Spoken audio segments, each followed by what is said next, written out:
ways. When asked to share a bit about herself, Ms. EJ would always say that the most important thing in her life was being a proud grandmother of two beautiful grandchildren who lit up her world. They brought her so much joy. Ms. EJ was also 83 years young, a survivor of COVID-19, which left its painful mark on her health. She battled the lingering effects of COVID for many years, enduring fatigue, breathlessness, the inability to be as active as she once had been. Despite these struggles, she remained steadfast and determined. For several years, she lived in a shelter, and she would often speak of the unique challenges of dealing with homelessness at an older age. Quote, being homeless is hard at any stage of life, end quote. But it's even harder when you're older, when your body doesn't work the way it used to, and when your future feels uncertain. She loved music, reading, and writing. And while others might prefer a good movie, Miss EJ loved documentaries. And just as an aside, Spell for the Present Moment would be excellent on a Wiki soundtrack. She loved finding joy in learning and exploring the world. Even in her retirement, she remained intellectually curious. Though she had retired, Miss EJ continued to carry a deep passion for helping others. She worked until she was 78, only leaving her job due to medical disabilities stemming from head injuries. She never gave up hope of returning to work, driven by her desire to make a difference. Her background in special education, training, and organizational development reflected her commitment to the helping professions. She wanted to support others, always. We first had the honor of meeting Miss AJ in 2020, when she was recognized at our summer solstice celebration. It was clear then that she was a woman of remarkable strength, and she soon became an invaluable member of our Consumer Advisory Board. Her voice was powerful, her advocacy tireless. Miss EJ dedicated herself to breaking down the stigma and shame surrounding homelessness, sharing her personal experiences to educate those around her. She often said, if people could see homelessness through my eyes, maybe they would understand that it's not a choice, it's a circumstance. When asked in an interview what she was looking forward to, she responded with 5 simple yet profound words: a home of my own. Can you say it with me? A home of my own. Again, a home of my own. Though she faced many challenges, Miss EJ always dreamed of that, and we can only hope that wherever she is now, she has found the peace, safety, and stability that was denied to her in her final years. We will remember Miss EJ Bryant Mazukusas with deep love and admiration. Her strength, her courage, her unwavering dedication to others will live on in each of us who had the privilege of knowing her. Rest in power, Miss EJ. You will forever hold a special place in our hearts. Thank you so much, Trey.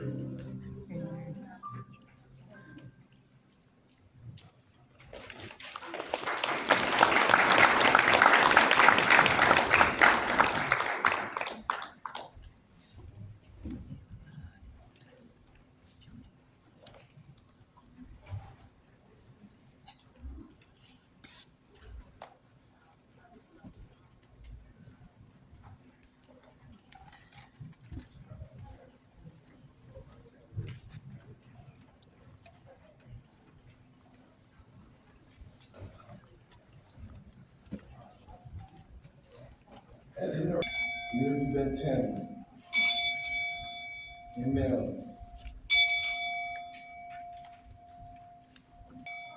Frank Malone. Franklin Catellier.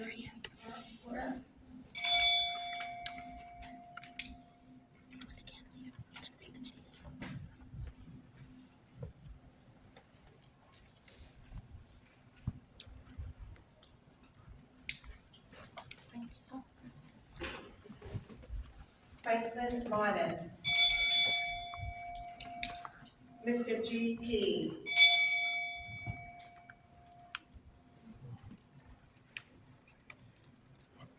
Mr. G.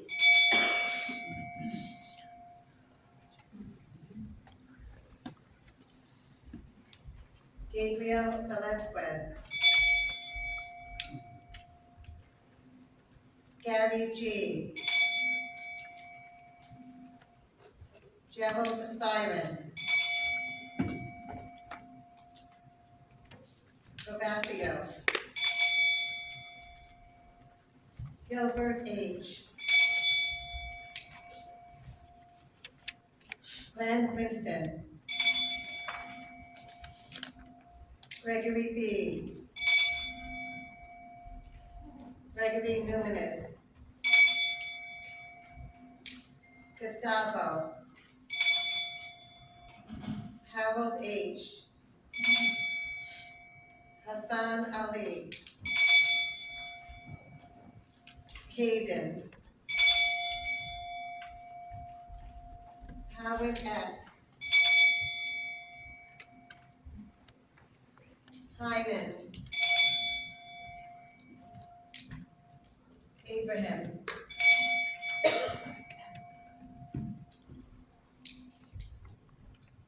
Ivan Ali.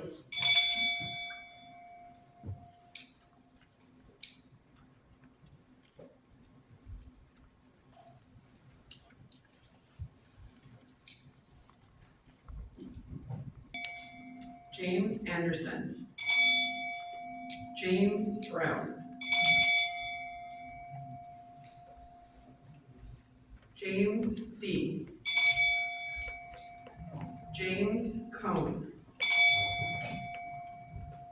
James Ioveno.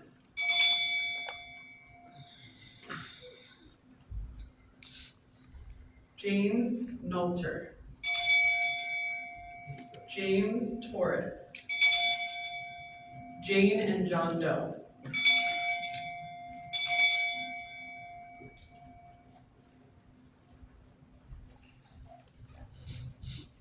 So today, we gather to remember two individuals whose names you may never know, but whose lives are no less important. We remember John and Jane Doe, people whose identities may have been lost to the vastness of society, but whose humanity we hold dear. Though we may not know the details of their lives, we know that they were loved, that they were seen, that they mattered.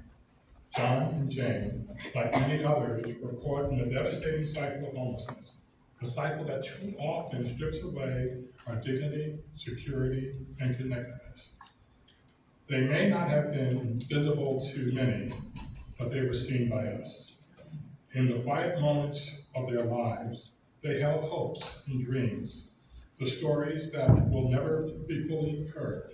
Perhaps they longed for warmth and compassion, or simply a chance to rebuild. What we do know is that they passed, that they were met with a harsher circumstances without the comfort of a home and without the safety that every person deserves. Today we honor we honor their memory, not because we knew their names, but because we know their worth. We remember them not as statistics, but as individuals who deserve more than they deserve a life of dignity, respect, and care. We reflect on their lives. Let us remember our collective responsibility. Their passing is a stark reminder of the challenges we face in silence without the support they needed to survive. It is a call to action for all of us to fight for a world where no one is left behind, where everyone has the opportunity to find safety and stability and hope. Rest in peace, John and Jane. Though your names may have been lost to us, your lives will never be forgotten.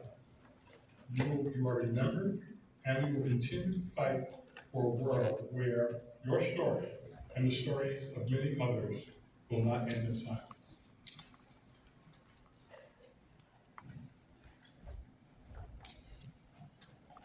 Jane J. Jared Woodson.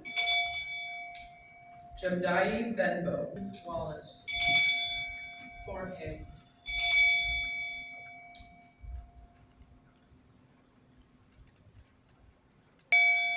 Juana Perea. Julian Smith. Julius. Jung. Justina. Jazara W. Kaif. Kathleen Guns. Katie Hinchman. Keith. These individuals faced a cruel and unrelenting battle, one that too often goes unseen. In New York City, substance abuse is tragically the leading cause of death for those without stable housing, a devastating reality we cannot ignore. Each person we honor this evening had a story that was filled with dreams and hopes. They were fathers, mothers, siblings, friends. They mattered.